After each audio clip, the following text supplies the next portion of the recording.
नमस्कार दोस्तों, मेरा नाम है सुधीर और मेरे YouTube चैनल एक्सेल टेक में आपका स्वागत है। आज हम इस वीडियो में बात करेंगे कुछ फॉर्मूलाज की कि किस तरह से आप डेटा में से मैक्सिमम वैल्यू, मिनिमम वैल्यू या एवरेज और किस तरह से डेटा को काउंट कर सकते हैं। अगर आपको ये वीडियो पसंद आए तो इसको लाइक कीजिए और चैनल को सब्सक्राइब कीजिए और बेल आइकन को क्लिक कीजिए नए वीडियोज़ के अपडेट सबसे पहले पाने के लिए। तो चलिए शुरू करते हैं।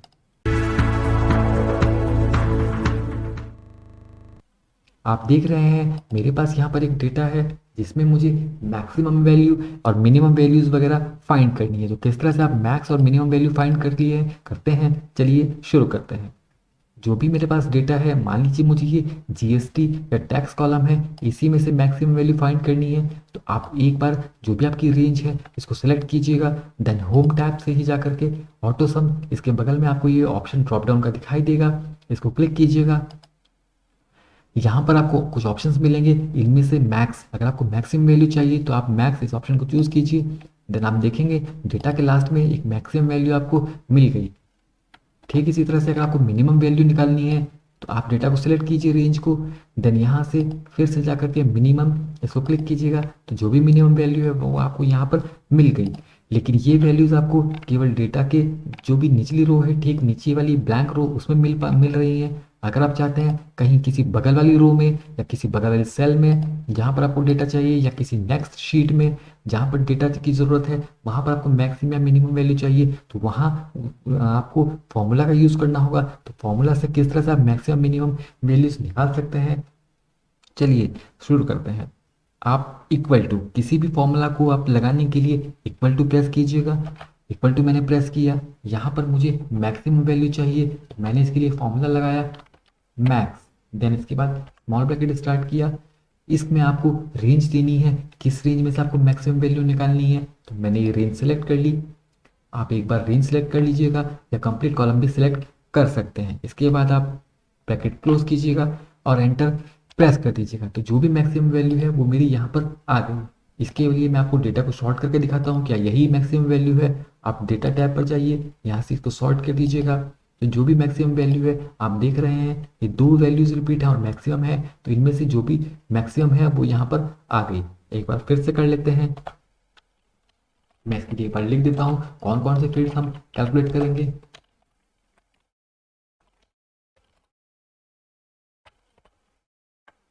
ये फील्ड्स मैं कैलकुलेट करूंगा, इनको मैं एक बार कलर कर देता हूँ।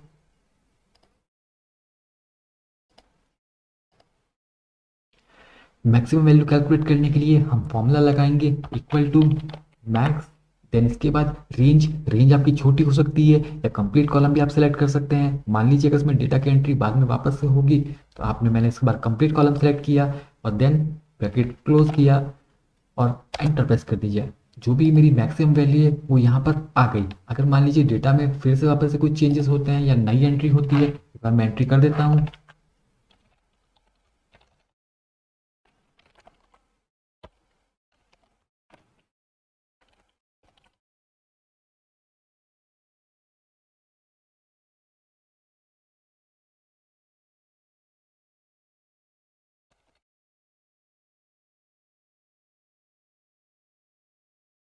चालीस हजार 580 मैंने ये एक वैल्यूज में एंटर कर दी। क्या यही सबसे बड़ी वैल्यू है? तो आप देख रहे हैं जो भी मैक्सिमम वैल्यू थी जो मेरी चेंज हुई वो यहाँ पर आ गई।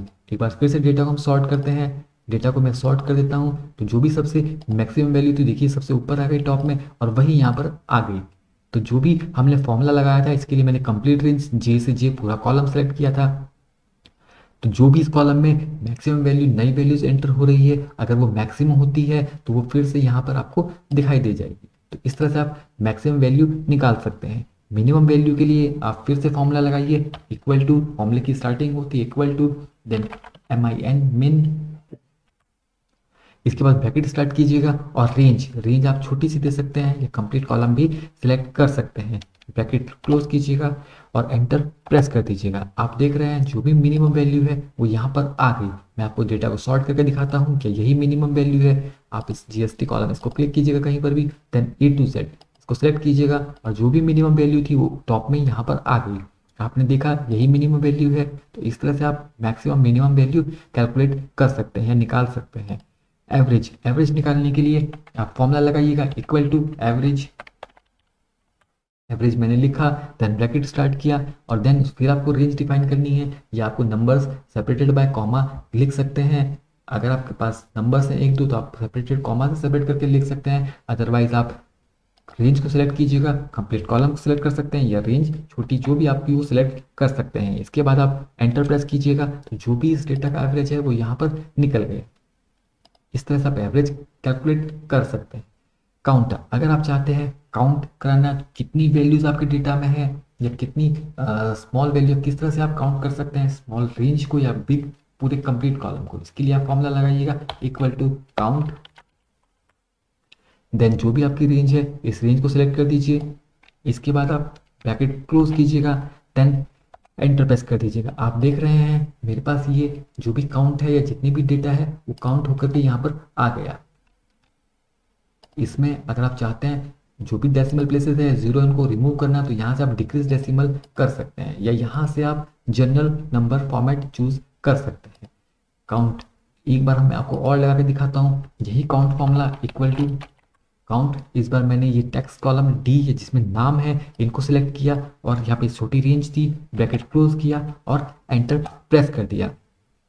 अब आपने देखा होगा रिजल्ट 0 आया, मैंने लिखा इक्वल टू काउंट और रेंज सेलेक्ट की, देन ये मेरी रेंज है और एंटर प्रेस करते ही रिजल्ट 0 आया। जी हाँ, क्योंकि जो भी काउंट मेरा फंक्शन है ये केवल न्यूमेरिक वैल्यूज को ही काउंट करता है, ये टेक्स्ट फील्ड को काउंट नहीं करेगा। इसके लिए आपके पास डिफरेंट ऑप्शंस हैं। अगर आप चाहते हैं टेक्स्ट वैल्यूज को या टेक्स्ट फील्ड को काउंट कराना तो वहाँ पर काउंट काम नहीं करेगा, उसके लिए आपको काउंट ए या काउंटा कह दीजिए, ये फंक्शन आपकी हेल्प करेगा।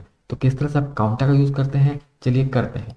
काउंटा इक्वल टू मैंने लिखा यहाँ पर काउंट ए या काउंटा, देन इसके बाद ब्रैकेट स्टार्ट किया और जो भी आपकी रेंज है इस बार वो रेंज डिफाइन कर दीजिए, वो कंप्लीट कॉलम हो या छोटी सी रेंज हो। इसके बाद आप ब्रैकेट क्लोज कीजिएगा और एंटर प्रेस कर दीजिएगा। तो आपने देखा अब रिजल्ट आ गया। तो इस तरह से काउंट और काउंटा काम करते हैं।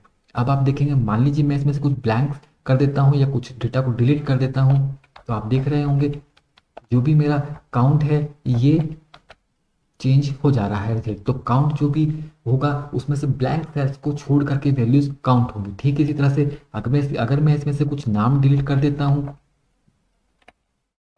तो देखेंगे जो भी काउंट ए या काउंटा का रिजल्ट है वो भी चेंज हो जा रहा है। तो ये भी वैल्यूज को काउंट ब्लैंक्स को छोड़ करके ही काउंट करता है। इस तरह से आप इन फंक्शंस का यूज करके एक रिपोर्ट तैयार कर सकते हैं, या जहां पर भी आप रिपोर्ट बना रहे हैं या जहां पर भी आपको फंक्शंस की जरूरत है इस तरह से आप इन फंक्शन का यूज करके वैल्यूज को काउंट या मैक्स या मिनिमम या एवरेज वगैरह काउंट कर सकते हैं।